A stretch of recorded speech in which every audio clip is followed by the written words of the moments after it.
Geek Speak show here at San Diego Comic-Con Valley, a.k.a. Valley Comic-Con.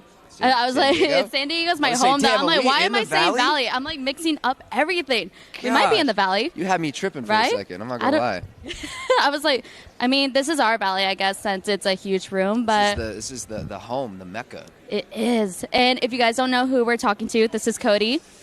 What's up, guys? He's obviously in Team Wolf. And can you tell us a little bit about your character and what, without giving away any spoilers, what we're going to be expecting from Theo? Yeah.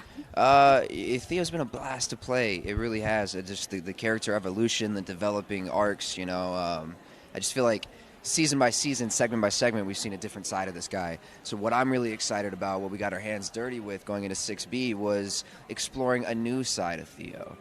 Really exploring this idea that he is this outsider. He's these damaged goods. You know what I mean? Oh, yeah, definitely. And is it possible for him to ever be accepted within the pack? Is it possible for him to ever have those relationships? That's the question. And will fans accept that? Mm-hmm. Will the pack accept it? So we get to explore that, and I think we get to show a little bit more about who this guy is introspectively, and I'm on board with it. I hope the fans are going to be. Yeah. I mean, we always saw him as good versus bad. Yeah. So if you had to pick a side, what would you want? Like, what's more fun to you? Do you like being the bad guy or Here's the thing, good guy? is the bad guys never look at themselves as the bad guys. I think that's the trick. That's true. If you're playing this manipulative, conniving, evil character, it's not like he wakes up and looks in the mirror every day and goes, yep, today is going to be the day. I'm going to be evil today. Yeah, it's just like, his perspective is the right perspective, which leads me to believe Theo is one of those cases where it's, it's just circumstances of the environment in which he was exposed to.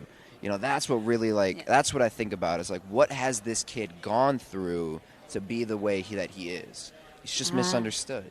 That's just misunderstood. Everyone take that home with you. And then also, we'll wrap it up with one more question, but if you had, what scared you the most? I mean, we saw all these creatures when watching Team Wolf. It's my show. I'm kind of sad because it's making me feel like I need an adult now, since this was my show as a teenager back in high school. But looking the ghost hunters and then the berserkers, what was the most scariest creature of all that you saw? I'll tell you right now, I think it was season 3.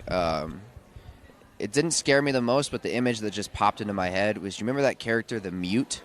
Yeah. The ball guy. Oh, no. Oh, my God, that freaking scared me. Because that one is you have the suspension of disbelief in a way where it's like, that could be real. That's a man. You know what I mean? Everything else, I'm like, okay, cool. I know that exists. That guy could be out in the world. I think somewhere. The scariest part, he's dead quiet too. Yeah, I know. It's always the quiet ones that are kind of scary. Too. Like, imagine this: somebody just sitting there. Oh my God, I feel so creeped out right now.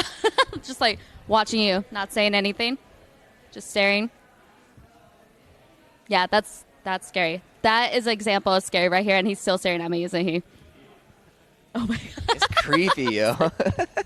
That one or the beast too. The beast of Gévaudan, I believe it was. Yeah. Because come on, if you have a 10-foot werewolf in front of you, you're done. Yeah. See, this is why for me, I couldn't watch these shows at night because I don't know. Ever since I got older, I started being more of a scaredy cat. Really? Yeah, and then especially with American Horror Story, I can't watch those at all. But Teen Wolf was the very first one where I'm like, this is actually really scary to watch at night. You know what's funny too is the evolution of the show has gone into that darker side. Which definitely. I think is great. It's like the show is growing up with its audience, and I think that's something special. And then it's actually can you tell us that also really quick? How do you feel about this being your final season? So.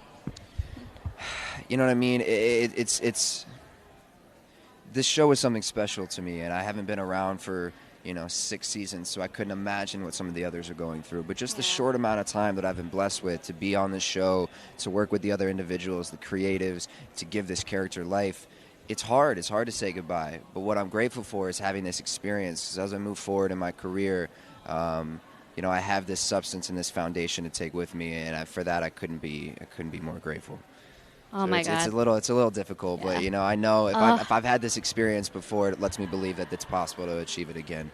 Yeah. This is my sad girl moment right here. My favorite show. Well, it was an absolute pleasure. Yeah, Thank it was you an so absolute much. pleasure, Cody. And then stay tuned. We're gonna be still here in our own valley. And speaking Geek.